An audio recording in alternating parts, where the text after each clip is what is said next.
invite Lisa Mohager, our first speaker from Trenton.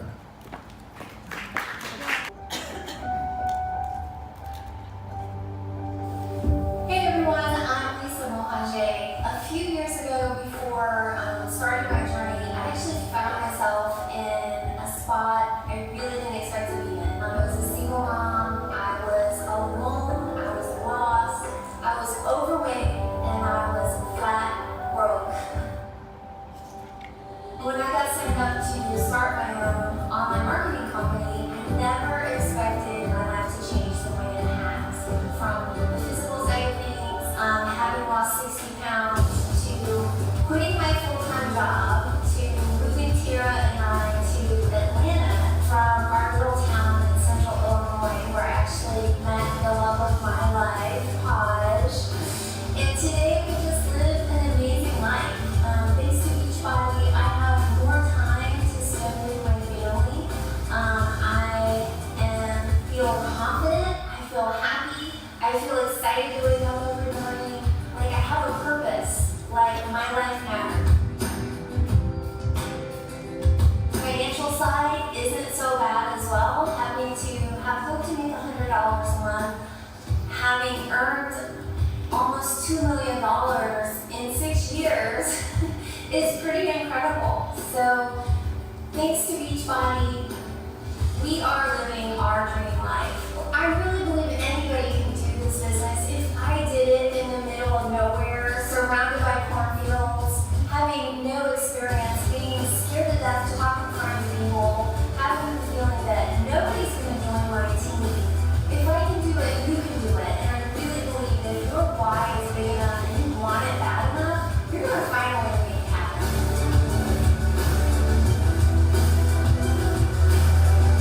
There's something inside of you that's telling you you were meant for more, your life has a purpose, and there is something greater out there for you.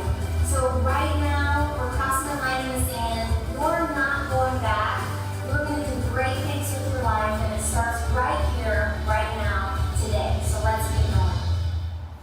I've watched that video a million times, and why do I get emotional seeing it? So yeah, did you catch one of those things in there? Was that I had a fear of speaking in front of people? How ironic is it that I'm here right now speaking? So, all right, well, I wanted to use the video because that's a great way just to introduce myself. Oh, there we are. So I always knew I was meant for more, but I honestly had like no idea what. Have you guys ever felt that way? Like there is something missing in my life, but what is it? What does God have planned for me? So the biggest question I get asked is, how did you do it? How did you get through losing 60 pounds, being bankrupt, being broke, being a single mom, living in public housing? How did you get through it and get to where I am today? And honestly, it's the little and the big things that are either inspiring you or creating desperation. And it's those small things that are happening over time, over years, that are either adding up for you or against you. But either way, they are molding you into who you need to become that person that you envision yourself to be. So don't get super upset when bad things happen. Just thank God, like, okay, I'm going to accept this, and there's something amazing is going to come out of it. I don't know what, but I know God's working wonders, right? So, like I said, things happen in significant moments in time. So you never just wake up and everything has changed. You might make a decision, or you do wake up and you're like, okay, I'm done. I'm not doing this anymore. You make that decision to change, but it's those small things that have happened over time. So I only have a 20-minute time slot here. So I picked 3 significant moments to share with you guys. Anyone here from the Midwest? Yes, hello. So I'm from central Illinois, and let's just say it's cold there. The winters are brutal. And it was February, and it was cold, it was raining, it was dark. My car was in the shop. I had no phone, no cable, living in an apartment that was not in the best area of town, and I found myself walking to the payphone, 5 months pregnant. And it was at that moment I realized, like, Lisa, what are you doing? Like, it's so easy for other people to see into your life and know, like, what is this girl doing? She is crazy, she needs to make some changes. But when it's your life, you don't really see it until later on down the road, and you're like, ah, that's why I went through that. So that was one of the moments that I was like, okay, this is enough. I've got to do something different.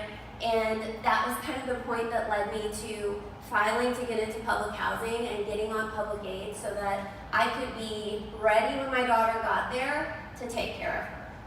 The other one, elastic waistband pants. That's kind of a weird topic, right? I'm like, what is she talking about? I'm from a very small town in central Illinois. There was a huge building in that video, I don't know if you guys saw it, it's called the Castle in the Cornfields. That's where I used to work. And we had a Sears, whatever it was called originally, Sears Roebuck and Company, in our little downtown area. And I remember I was there shopping with my mom for work clothes. And any of you guys ever tell yourself, oh, well, the clothes must have shrunk in the dryer. Or maybe the clothes are just made differently. I was in my early 20s, and I was to the point where I was wearing elastic waistband pants. My mom, bless her heart, it's always awkward when someone is overweight and they want to know, they ask you, like, am I overweight? Do I need to lose weight? No, you look great, right? Because you don't know what to say, you don't want to hurt their feelings.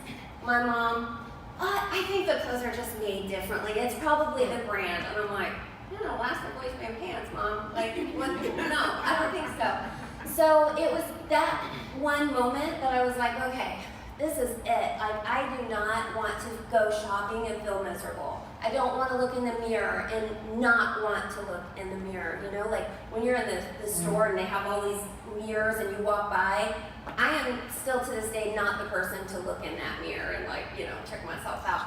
But definitely, I did not want to feel that way. I was tired, I would eat food, like sick, and honestly, I was just depressed. I was at a point where I was going to bed at like 8 p.m. to really just kind of escape my life. I was really unhappy, and I would eat like fried chicken and drive through Dairy Queen, and then I'd go home, go to bed, so I could get up the next day and go to work. So that was kind of the elastic waistbanded pants that sticks out. That was one of the things. Okay, get yourself together, Lisa. You need to be healthy. You need to feel good. You need to be positive. And eating a healthy lifestyle and working out, those are really important things for your mood and your energy and how you feel in general, your confidence. The last one, foreclosure notices, no water, repo, and bankruptcy. That was probably the moment, those signature moments over about a 6-month period of time that really pushed me to that next level. It was like, okay, what am I going to do now? I had no choice but to dig myself out of that mess. So yes, my car was repoed. I remember coming home from work. I worked as a secretary at that corn refinery plant. Came home from work, and my daughter was like, why don't we have any power? Anybody in here that has kids and you've had to explain to them why the power is turned off, why the water is turned off, it's heartbreaking, right? It's like when you're at the grocery store, you're at Walmart, you're picking out gifts, I remember one time my daughter had like this Winnie the Pooh gift, or it wasn't a gift, it was something she picked out for herself. It was a gift for herself. And we got to the checkout line, and I didn't have money in my account. So not only did I have to put the groceries back, I had to put away that toy that she was so excited for. So when I got to that point, I dug deep. I was all in. I did not want to live that life anymore. I knew like there had to be something else. I knew that,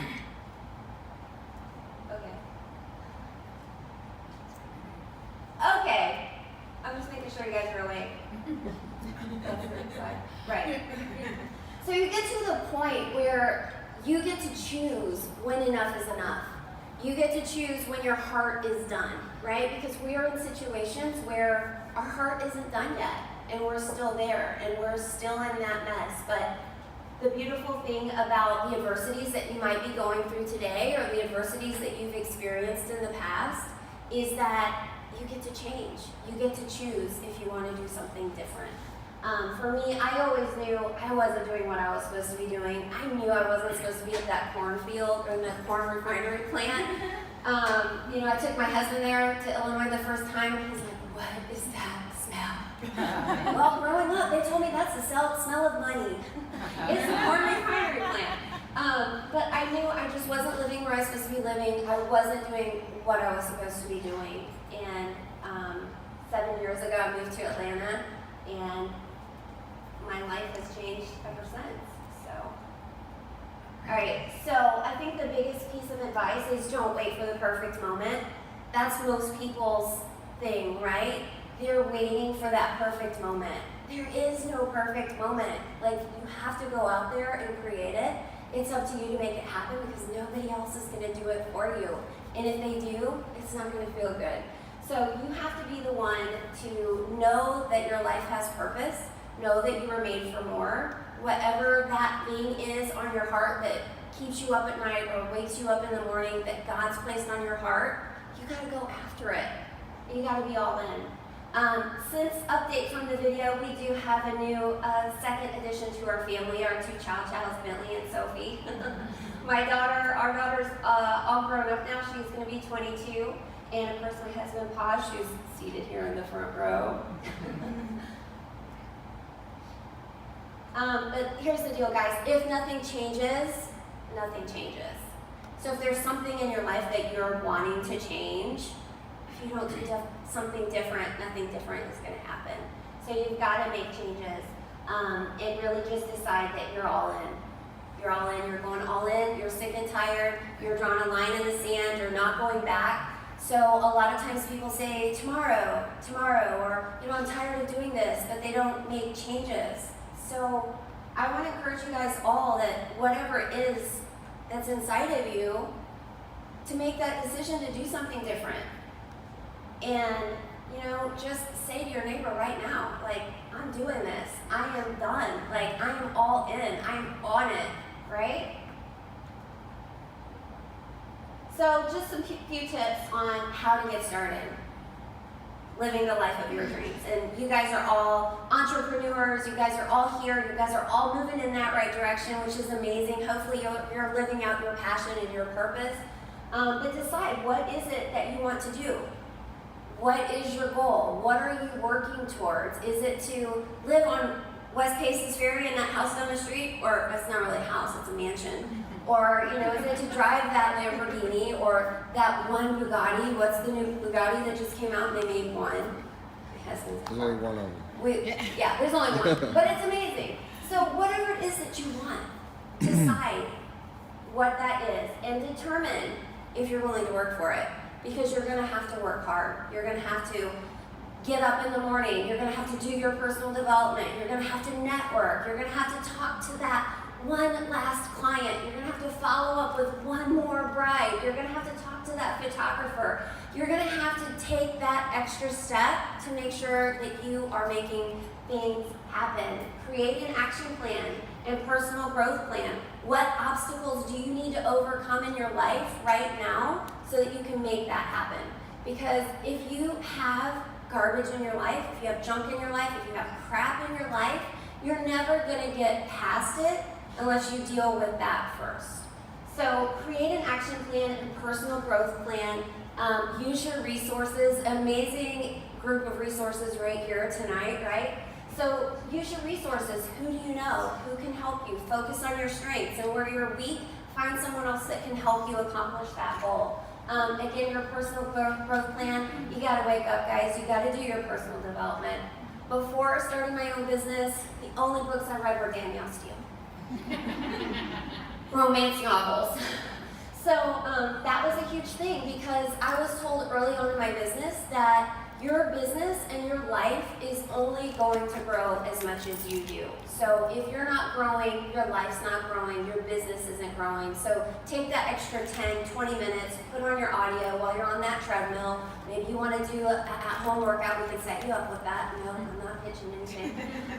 But find time. Drive Time University, traffic here in Atlanta for you guys that actually live here.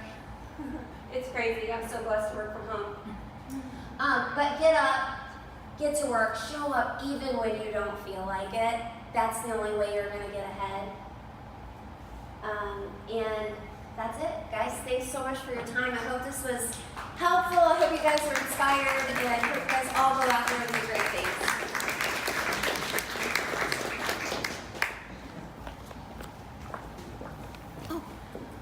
Good job. Before we let Lisa get away, does anyone have any questions? Because I have two. Oh, Anthony. Yes. Oh, Hi. Hi. What was the exact defining moment? You said that there's something happens when you say, when you determine that enough is enough. Was it like a specific thing that happened that made you say enough is enough in this exact moment?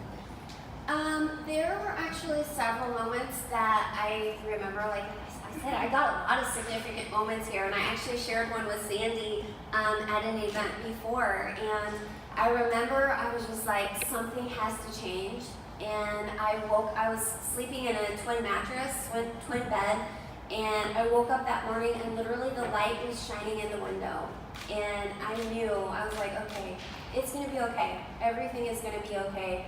From that moment on, I just put my trust in God and just kept going. And then I think the final straw was I was able to sell my house without having to file for foreclosure because my dad's name was on the mortgage also. It's one thing to ruin my credit, but to ruin your dad, not so good.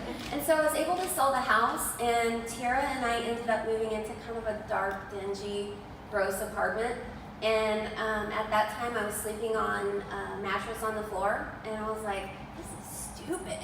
Like, what am I doing, you know? And so from that moment on, I was just like, I'm done. I'm not going back to where I've been, so. okay, so I have two questions. One, no one believed you when you said your daughter was 23. No one. 22. 22, no one Yeah. believes you, right? Even if they're all sitting there like, and two, on the days when, and we all have these days, on the days when you just don't feel like adulting. I had one on Monday. How do you push through? How do you find your strength to show up? So, okay, to answer your question about my daughter, funny story, I went to a networking event and I said, my daughter's out in the car, and she's like, well, how old is she? And I said, oh, she's 21.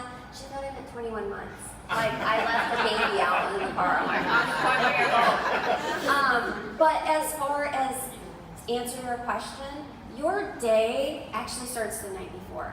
So when you guys go to bed tonight, you need to say your bedtime affirmations.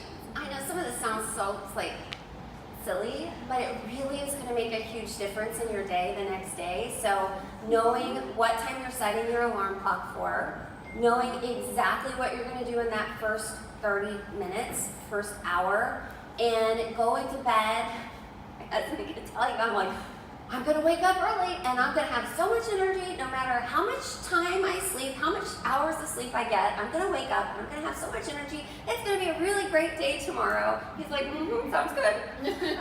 But just going to bed, saying your affirmations, being prepared tomorrow when you wake up, it's going to be a great day, and knowing exactly what you're going to do in the morning. So how many of you guys are guilty of the alarm goes off, you grab your phone and you're scrolling immediately and like, right? It's an addiction, but try your best to not do that. Like, really set that time up in the morning, do your personal development. There's two things you should be doing. First thing in the morning, it's working your mind and working your body. So getting up, getting moving, exercising, listening to your personal development. If you can do them both at the same time, that's even better. Guided meditation is awesome. There's an amazing app called Calm that I love. So good. It even has like this relaxing music. You can just play around the house. I got my essential oils and stuff. So guided meditation, writing in a journal, prayer, those things are gonna set the tone for your day. And when I don't plug into like my personal development, I can tell a huge difference. My attitude, I'm sluggish, I'm whiny, I'm meh. So just making sure that you're in control of your day and what you do. Thank you. Hi. So, as much as I would love to say that every day I wake up and I think it's going to be the best day in the world, we all know in this industry we have crap days. And my day was Friday. So how do you turn that around the next day? Like, I mean, even with positive affirmations and all of that, like if it just sets you up for what you feel like is failure, how do you turn your mind around to be positive again and try to look at it in a different way? I think the biggest thing is to think about what happened, acknowledge it, and then you gotta let it go. Because the longer you linger on those thoughts, they're gonna take root into your heart and you're gonna become bitter. So acknowledge what happened, acknowledge you had a bad day, and then you gotta let it go. You can't hold on to it because it's gonna take over. So that's a big thing. Also just stepping away, like going outside, going for a walk. Your business isn't gonna fall apart if you step away for an hour. So just removing yourself from that situation, getting outside, you know, I'm a huge advocate of personal development. Like we have Joel Osteen on Sirius XM. And so listening to Joel Osteen or Joyce Meyer, John Maxwell, finding the person that you mesh with, because there's a lot of, you know, Tony Robbins, Grant Cardone, those people, but finding the person that kind of like speaks to your soul. And when you can just focus on putting good things in your mind, it's gonna really, you know, just change everything. So, yeah. Thank you, Lisa. One more time for Lisa.